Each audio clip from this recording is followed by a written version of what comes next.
Stan, could you say a little bit more about the perinatal states? Yes, the perinatal level of the unconscious would be the first level that we find in the psyche when we transcend biography, postnatal biography. I think I will explain the term first.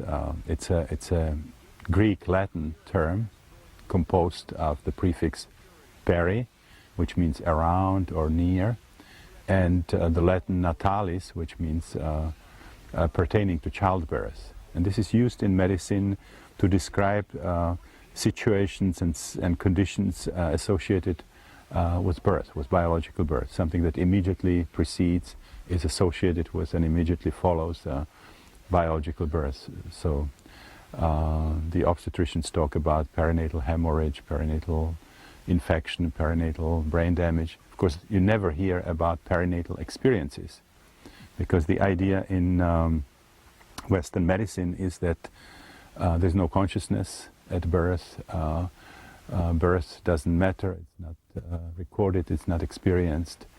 And so you talk about conditions, but not experiences. So the new thing here is that we discovered that actually the entire process of birth is recorded with all the emotions, with all the physical sensations, and even other elements like, for example, the anesthesia that was used, or the forceps that was used, and so on. And it constitutes an important part of an entire domain in the unconscious that I call perinatal, because it seems to be related to the trauma of birth. Now, when people are reliving birth, it has two different aspects. One of them is like a replay of what happened to them biologically when they were children. But the other fascinating aspect of it is that there's also a very rich symbolic imagery that comes with it, which cannot be derived from birth, but it's coming from what Jung would call the collective unconscious. For example, certain historical images or certain mythological images. So, for example, somebody reliving the situation when, where as fetus, they were trapped in the womb, where the uterus was contracting, but the cervix was not open. It's a kind of no-exit situation. Would experience themselves not only as a fetus, but simultaneously or in a kind of alternating fashion, also identify, let's say, with prisoners throughout history, or people who were tortured by the Inquisition, or inmates in the concentration camp, people in dungeons and so on, or even trapped animals. Or it will open up into the mythological aspect of the collective unconscious, and they would identify with some figures representing eternal torture. You know, the Greeks have those kinds of figures, Sisyphus, Tantalos, Prometheus, you know, powerful images of suffering that will never end.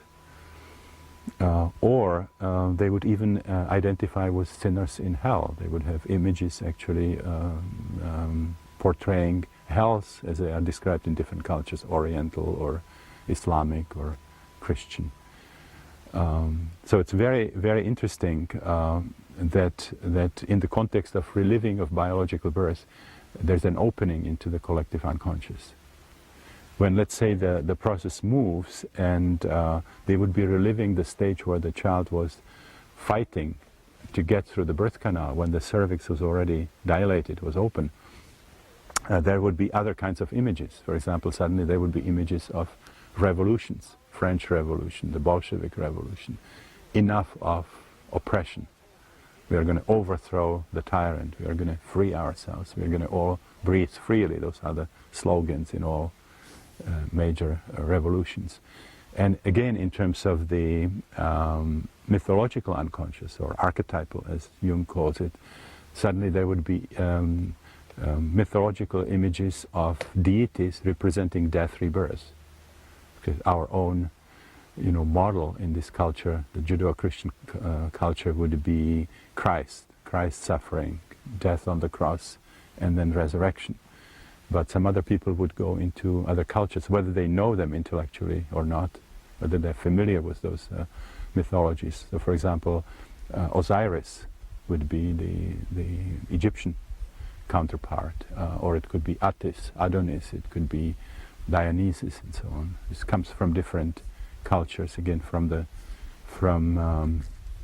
the archetypal aspect, the mythological aspect of the collective unconscious. So this is a very, very important domain in the psyche, and a full conscious experience of that level leads to mystical spiritual opening.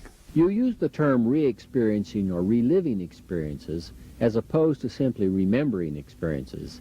Is that an important distinction? Well, this is very, very characteristic and very important for the work with non-ordinary states, where in verbal psychotherapy you typically recall, remember, or not even that, you might just reconstruct indirectly. You work with your dreams and then you infer that something happened, or you analyze neurotic symptoms. So it's, in verbal therapy it's remembering and reconstructing, whereas in non-ordinary states you can actually relive, which means for all practical purposes you'll be back there. You'll feel like a little child trapped in the birth canal, and that reality will be more important to you than the fact that you're lying on the mattress as an adult and doing some breathing or listening to music or taking a substance.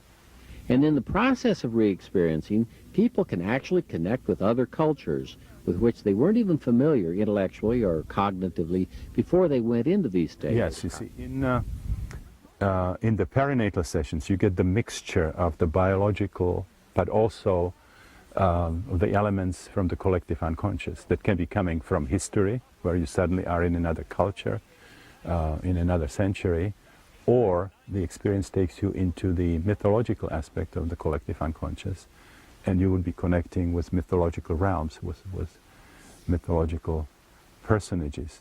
And what the absolutely fascinating aspect to this is that people can actually get new information about areas that they've never studied. Can you give me an example? Well, you can have, for example, somebody who would suddenly have an encounter with a deity of a certain culture. They would, let's say, be stuck in the birth canal, and suddenly there would be a vision of an underworld with deities. And they would be able to perceive the deities, they'll be able to talk about them, they'll be able to draw their images afterwards.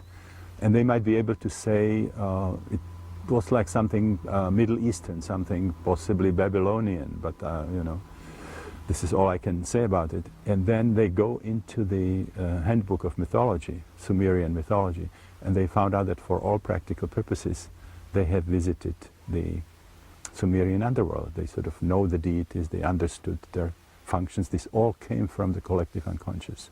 These are the kinds of experiences that led Carl Gustav Jung, the famous Swiss psychiatrist, to the assumption that we don't have just the Freudian individual unconscious, which was just sort of a reject of elements from our personal life, but that we have this incredible reservoir of information about the entire cultural history of humanity. I'm not sure I see the difference between the images seen at the perinatal level and the transpersonal level. Well, you see, as I said, the perinatal level of the unconscious is for many people a level on which they first encounter these archetypal mythological realities or things from other centuries and so on. And then when it opens up into the transpersonal level, then you get these elements in a pure form. The biological, the birth-related disappears from that, and then you're dealing with mythological realities, you're dealing with experiences of other cultures, sometimes with a sense of personal memory. Then people talk about past life experiences, karmic experiences, or you can suddenly identify with animals. You can have very authentic experience of being a pregnant whale or being an eagle soaring above a mountain. You can have an experience of being a hungry turtle.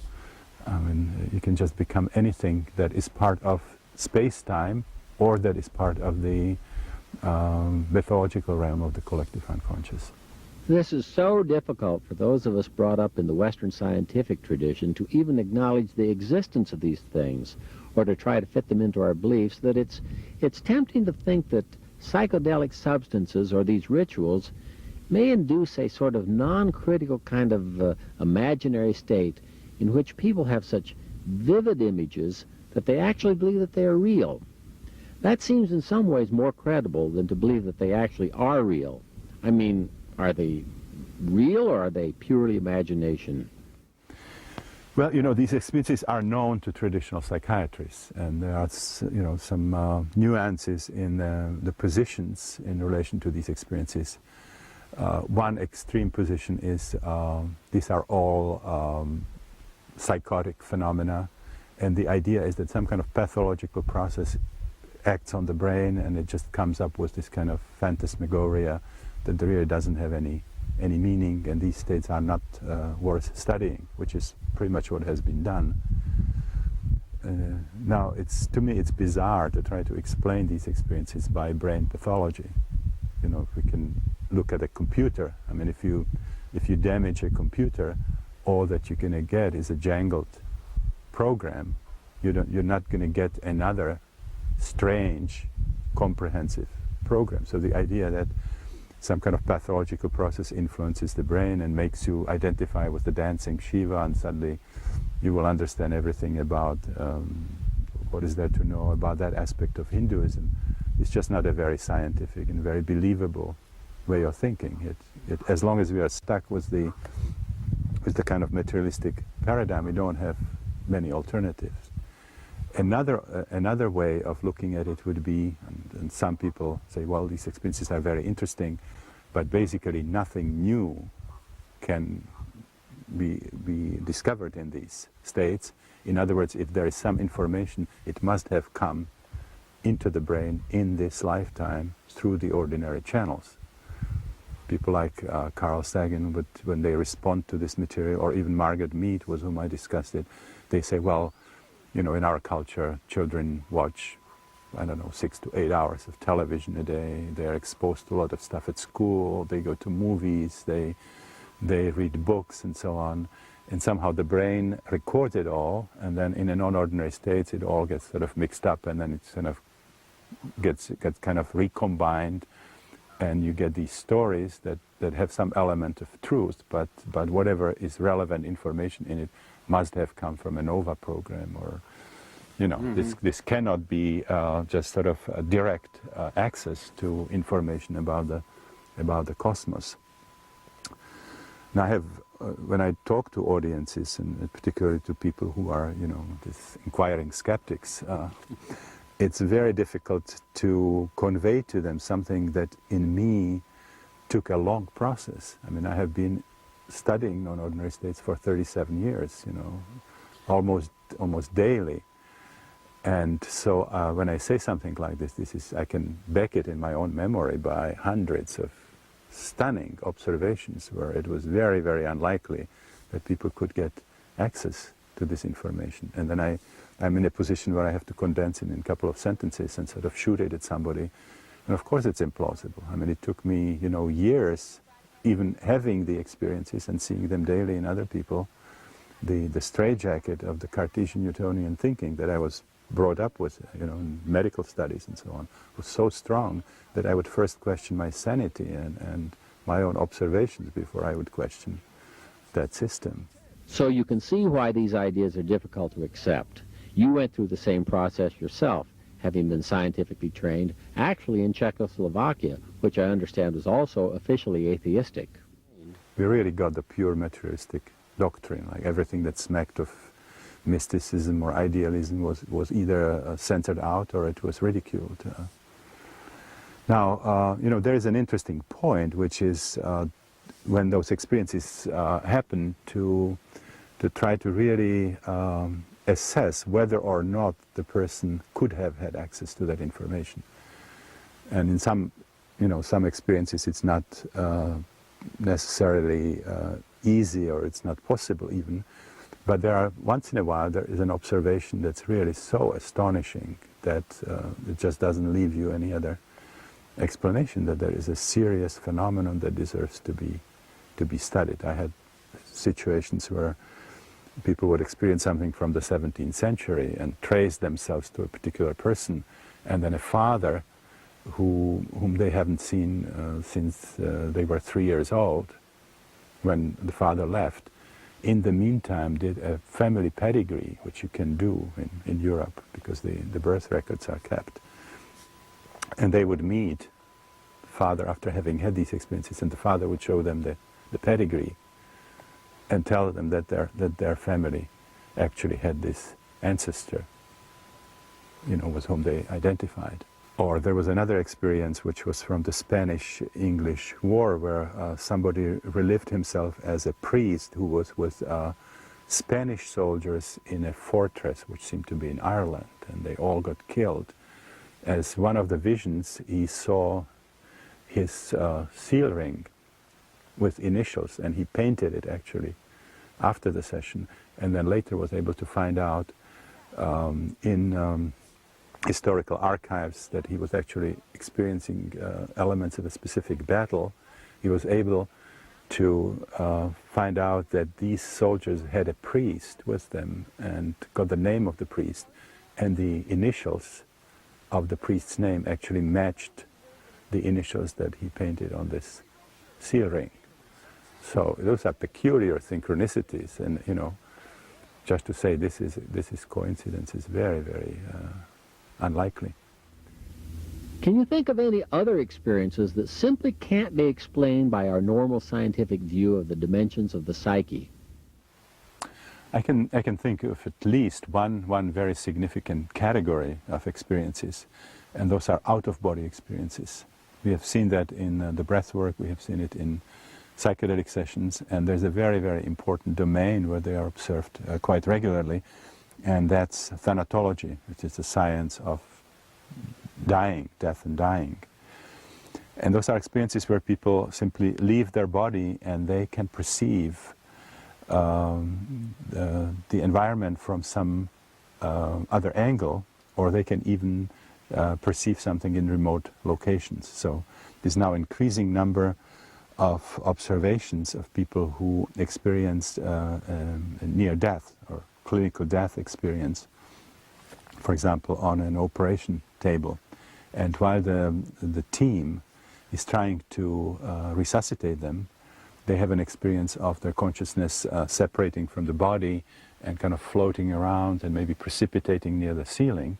And then they are watching the scene with a kind of detached interest, so that when they come back to consciousness, they are able to exactly reconstruct what was happening as they saw it from the vantage point of view of the ceiling.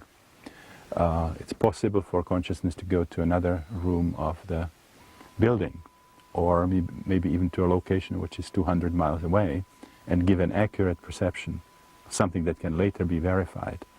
And there are now indications that there might be possible for people who are congenitally blind for organic reasons to actually be able to optically perceive the environment under these circumstances, and then lose the ability to see when they reconnect with their body.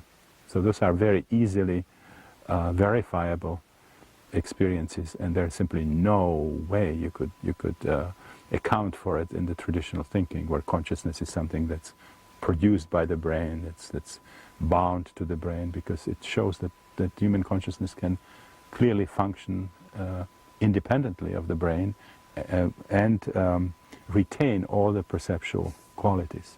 We touched briefly on the experiences in the transpersonal realm. Can these experiences be categorized in some way? Yes, I can think about three large categories of transpersonal experiences. In the first one, it would be primarily the spatial boundaries that would be transcended. Alan Watts talked about the fact that in everyday life we experience ourselves as skin-encapsulated egos, as if we were sort of Newtonian objects.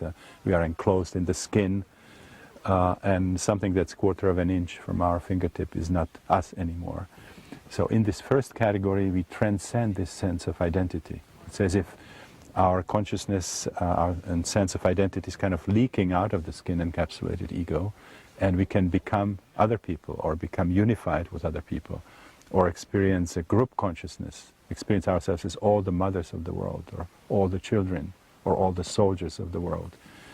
Or we can even experience identification with the entire humanity, These kinds of experiences have been described in the spiritual scriptures of the world, saints, prophets, and so on. And this can go beyond the human boundaries, and we have seen a number of people identifying with animals, again in a very, very authentic way, where they can find new things about those animals by becoming the animals, understanding how the eagle works the air currents to fly, or experience in their genital area what it is like when a whale delivers the calf, and so on. And again, I could give examples if we had more time. I described it in the book, The Adventure of Self-Discovery, in some details. And it can go even beyond the animal realm into the botanical realm, or identification with different aspects of nature, even inorganic nature. So that's the first category. In the second, it's more transcending the limitations of linear time. So in everyday consciousness we experience, if you think about it, with all our senses, always only the present moment and the present location. 5 minutes from now this will be past, this will be a memory for us. And we certainly cannot experience the future. Whereas in non-ordinary states, it is as if suddenly you can go back into history. We gave a few examples before. Or it is as if you pull the past into the present moment. So you can be suddenly in the French Revolution as if it were happening now. And sometimes people have a sense of personal owning of that experience. They say, I actually feel that I once was that person. And that's where they talk about past lives, about karmic experiences. And finally, the third category of transpersonal experiences is the one that we also touched upon, and that was the archetypal, the mythological level, where suddenly you encounter deities from different cultures, or demons, or you visit some mythological realms, paradises, heavens, as they are presented in different cultures. And you can have adventures in those mythological realms, again, with the ability to derive completely new information about these mythological realms, which for the Western cultures don't really exist at all. They're not real. But in non-ordinary states, they are just like another television channel. You know, this is channel under 27, and that one is 18 or 17 or whatever. What do you see as some of the implications of this model to the understanding of psychosomatic disorders or emotional problems? Yes, in traditional psychiatry, again, the idea is that if a problem does not have an organic base, it's not due to a tumor or infection or something in that category, that the whole story is in infancy, childhood, and later life. In other words, it's biographically determined. The traumas that you had as an infant, as a child, things that happened later to you in life should give you the total understanding, and also work with that material should be able to heal, to influence those things therapeutically. Now, if you work with non-ordinary states, you find out it's not the whole story. Not only is the model of the psyche much larger, but it gives you a much more complex image of what we call traditional psychopathology. So if you work on a problem like phobia, like asthma or some other psychosomatic issue, on your anger, aggression, you will find out that you always find something in your life, in childhood, in infancy, but that's not the whole story. You find something that's meaningfully related to the problem. But if the process deepens and continues, you'll find out that the same problem is also linked to a certain facet or a certain aspect or a certain stage of the birth process. And then, even further, you'll discover that there are still additional roots on the transpersonal level for the same problem. And the resolution comes, for example, in connection with a past life experience, what people would see as past life experience.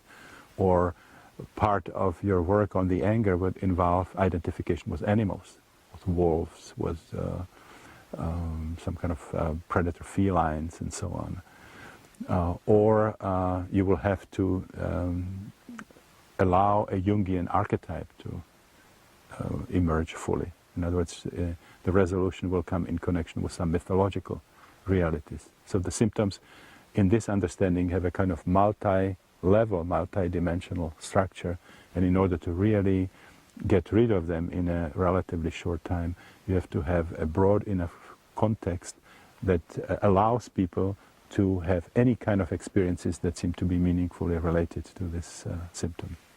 With this new model of the psyche, what implications does this have for therapeutic strategies to help people deal with these problems? We have the situation in contemporary psychiatry, which we briefly mentioned before, that, you know, as many different ideas about therapy as there are schools.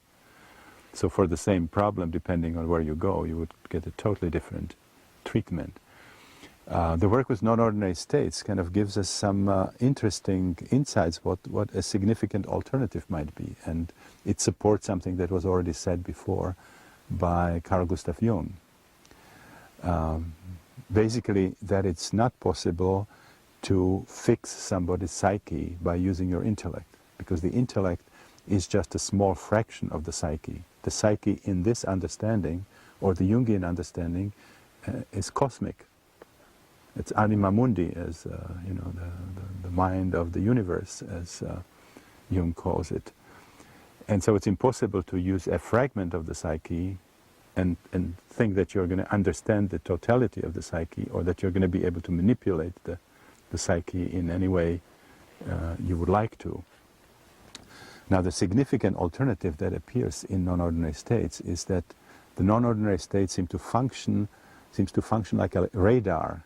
It sort of scans your psyche and your body and finds the areas where there are problems, which means where there is a lot of trapped energy, emotional or physical energy, will sort of bring these elements in the unconscious into consciousness for working through, for resolution, for integration.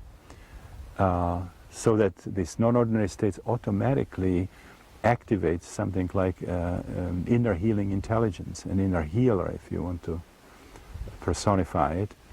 And as the experiences are unfolding, it is the healing process itself. The symptoms will actually get transformed into various experiences, some of them biographical, some of them perinatal, some of them transpersonal. But the process itself decides where to go first, what follows. In other words, the healing is unfolding quite spontaneously, and the task of the healer, of the therapist, is then to develop trust to the process and support unconditionally what is happening, whether we understand it or not.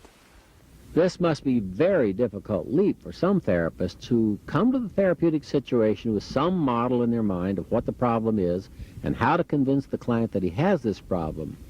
It must be very difficult to trust the process so implicitly that the inner healer will somehow emerge and resolve the situation. Yes, you know, we have a training in the holotropic breath work. We get a lot of psychiatrists and psychologists and social workers and so on. And for many of them, the problem is unlearning as much as learning new things or even more. I would think it would be particularly hard to see the symptoms as the emerging healing process when the first thing some psychiatrists do is give tranquilizers or drugs to suppress the symptoms, as though the symptoms were the problem. You see, the philosophy in the work with non-ordinary states can be called homeopathic. In the system called homeopathy, the idea is that the symptoms are manifestations of the healing process. They are not the problem, or they're the problem as well as a manifestation of the healing process. So in the homeopathic strategy, you want to activate the symptoms, amplify the symptoms. And this is what happens automatically in non-ordinary states. The symptoms, before getting resolved, they get actually accentuated. Whereas in psychiatry, we confuse the mitigation of symptoms with healing, which is not the case. The implications of what we're saying here challenge our normal view of reality. So how can we redefine our view of reality to be compatible with these insights? You see, I brought the observations from psychedelic research to the United States, and very early after I came to this country, I connected with Abraham Maslow and Tony Sutich, who are the founders of a movement in psychology called humanistic psychology. And then 10 years after the development of humanistic psychology, they felt there was still something missing.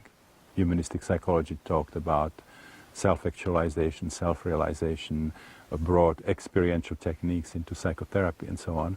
But they realized that there was still some significant aspect of human nature that was not represented, and that was spirituality. And they started thinking about yet a new movement in psychology that they wanted to call transhumanistic. And they invited me to groups which did kind of brainstorming about this new discipline that would really cover the whole spectrum of human experience. And they finally accepted the term that I was using for this one category of experiences, which is transpersonal. So, and they formulated the basic principles of what we call now transpersonal psychology, which brings in science and spirituality. Now, at the beginning, the transpersonal psychology was kind of consistent in itself, made a lot of sense, healed some of the problems in old psychology and psychiatry by making it transcultural, bringing respect to other traditions, to the whole spiritual history of humanity rather than pathologizing it. But there was this problem of this incredible gap between transpersonal psychology and what was considered science, which was this 17th century Cartesian Newtonian materialistic science. Now, the very exciting thing that started happening then was that books started appearing discussing revolutionary developments in other disciplines. For me, extremely important was Fritjof Capra's book, The Tao of Physics, showing the worldview emerging from quantum relativistic physics, and showing the tremendous convergence with the mystical systems, and for me also with the observations from transpersonal psychology from non-ordinary states. And then came things like Karl Pribram's holographic model of the brain, David Bohm's theory of holo movement, or a holographic model of the universe. Rupert Sheldrake came in biology with his idea of morphogenetic fields, that Western science has really never explained the problem of pattern, of form, of order. And then this must be governed by some fields that Western science doesn't work with, doesn't know how to measure. And he called them morphogenetic fields creating form. There were other developments, the chaos theory, Prigogine, a Nobel Prize winning scientist, developed certain concepts in thermodynamics, which were again pointing to an entirely new worldview. So we have now something that has been called the emerging paradigm, emerging worldview in Western science, in contrast with this Newtonian Cartesian worldview. And what has been extremely exciting for me is that every new development of this kind was undermining the kind of mechanistic, materialistic worldview as we know it, but was perfectly compatible with transpersonal psychology and with the kind of material coming out from non-ordinary states. So I believe now that some time from now we'll actually have a completely new, comprehensive scientific worldview, of which actually transpersonal psychology and the material from non-ordinary states will be a kind of integral part of. It seems ironic to me that your concepts were initially rejected as unscientific, but now the scientists themselves, particularly the modern physicists, are publishing theories that seem to be completely compatible with your ideas. That's right. It's very much the situation we're seeing. Yeah. Fascinating. So let's talk about how you're doing therapy today, given all this experience with non-ordinary states of consciousness, going clear back to the late 50s with your research on LSD, and up to the present. You've devoted your life to this study. How are you applying it today to your therapeutic work? Well, in about the last 17 years, since the time when it became more and more difficult to work with psychedelics, my wife Christina and I have developed a method which is non-pharmacological but uses non-ordinary states, and the way we induce them is extremely simple. It's actually by faster breathing, by powerful evocative music, and then a certain kind of body work that we are using. And we basically see the same kind of spectrum of experiences that we used to see in psychedelic sessions, which is very exciting because to the extent to which there were the least doubts that what was coming up, these types of experiences were really authentic manifestations of the psyche, that this might be toxic artifacts, something that a drug is doing to the brain. If you get the same experiences with something as elementary, as simple, as normal as breathing, this is something that you have to take into consideration.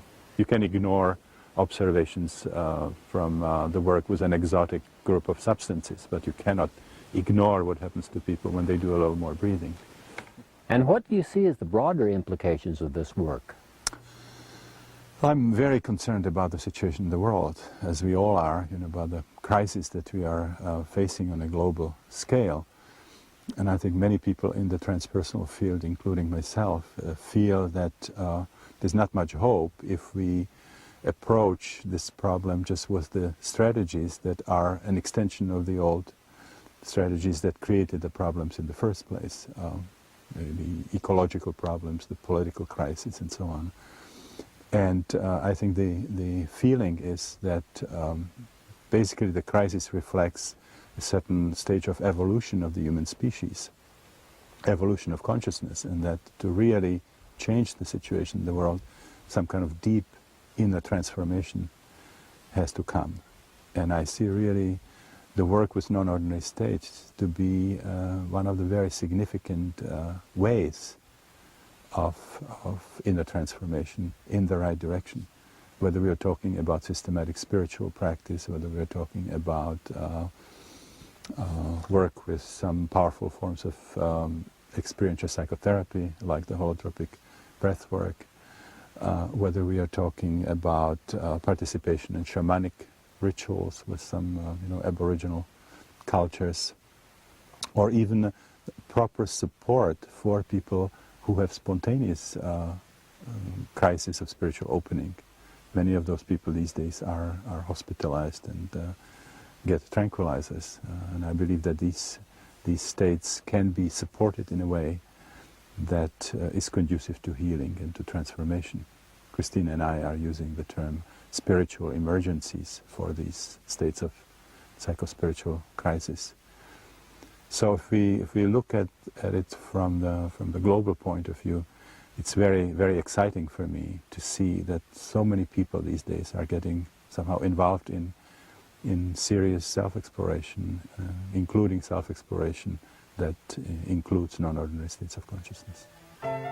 For more information on the use of non-ordinary states of consciousness in psychotherapy, write to Grof Transpersonal Training, 20 Sunnyside Avenue, A314, Mill Valley, California, 94941, or call area code 415-383-8779.